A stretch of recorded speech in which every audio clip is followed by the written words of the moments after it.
TV，欢迎来到 Lisa 的不专业厨房，吃坏肚子不关我的事，科科。Hello， 大家好，我是 Lisa， 我今天要来教大家做一道叫做 guacamole 洛梨酱的一道料理。这是一道墨西哥料理，在美国呢，你常常可以在 Subway 啊，或者是 Chipotle 啊，或者是一些墨西哥餐厅可以看到。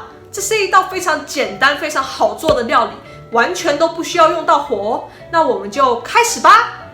好，那我们的食材呢有洛梨、洋葱、番茄、莱姆或者是柠檬、胡椒粉、盐。这个应该就是最基本的配备啦。有些人可能不喜欢吃番茄，就不加番茄；有些人他们还会喜欢加香菜，但我没有香菜，所以这次就先不加香菜啦。那我们就先来处理洛梨吧。我这个品种的洛梨呢，基本上你压它有变软就是熟了。还有另外一种品种的洛梨，它是硬壳的那种洛梨呢，你基本上只要看它变黑，差不多就是熟了。这种洛梨呢，我基本上是先把它的头给切开，然后再拿这个把它削皮，因为我怕切到熟，所以我就拿这个来削皮。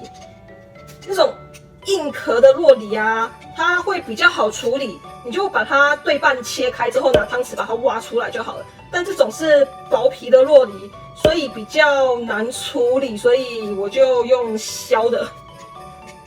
哦，对了，这个洛梨是我们家自己种的哦。我之前不是有做一个在一个树下唱歌的影片，那棵就是我们家的洛梨树。其实洛梨啊，它还有很多不同的吃法，其中一种我最喜欢的就是把它切成片，然后倒一点酱油啊、wasabi， 把它当生鱼片这样子沾着吃，口感跟生鱼片蛮像的，蛮好吃的。但是洛梨它蛮多油脂的，所以在减肥的人呢就不建议吃太多啦。那削完洛梨之后呢，就把它对半切，它中间有一颗籽，所以要这样子。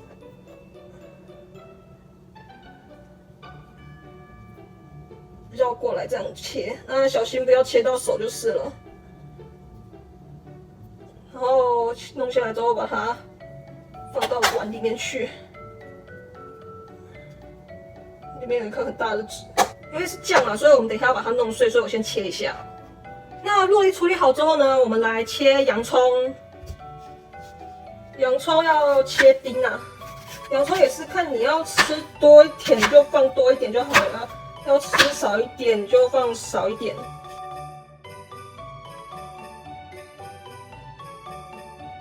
切好之后，把它们一样放到碗里面去。好，那接下来我们来处理番茄。番茄也是一样的，反正你就是要吃多少就放多少，一样是切丁，切呢可以选硬一点，这样比较不会出太多的汁。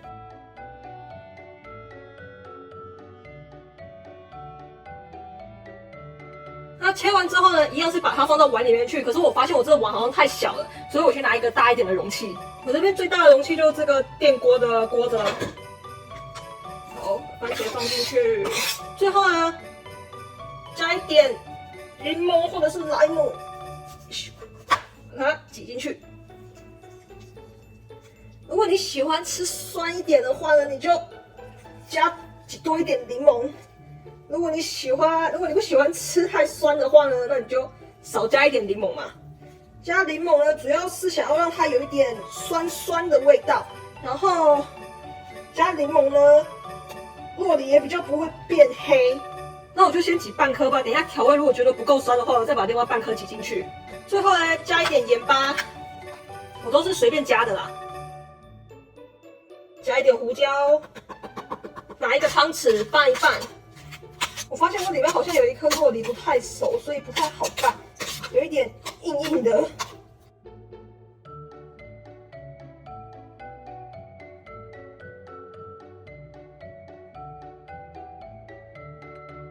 好，那这样子基本上就完成了。我建议大家挑洛梨的时候还是挑比较熟一点，他们像我刚刚就有一颗比较不熟的，害我拌得好辛苦。那这个洛梨酱要怎么吃呢？一般人他们都去买那种玉米片，然后这样沾着吃。那你也可以把它夹着吐司吃啊，然后有时候配白饭也蛮好吃的。那我今天呢，想要把它放在墨西哥饼皮上面来吃，做成有点像 taco 的东西。那就像这样子，把这个洛梨酱放在墨西哥皮上面。然后我吃的时候是都喜欢加一点 cheese， 这样也比较好吃一点，这个人喜好啦。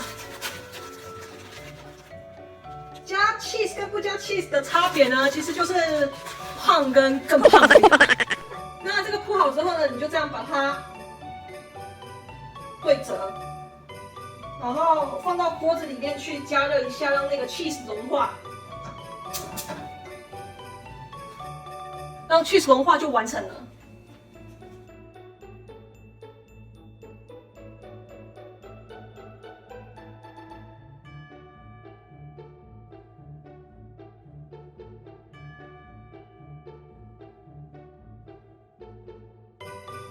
啊，这样就差不多啦。拿出来。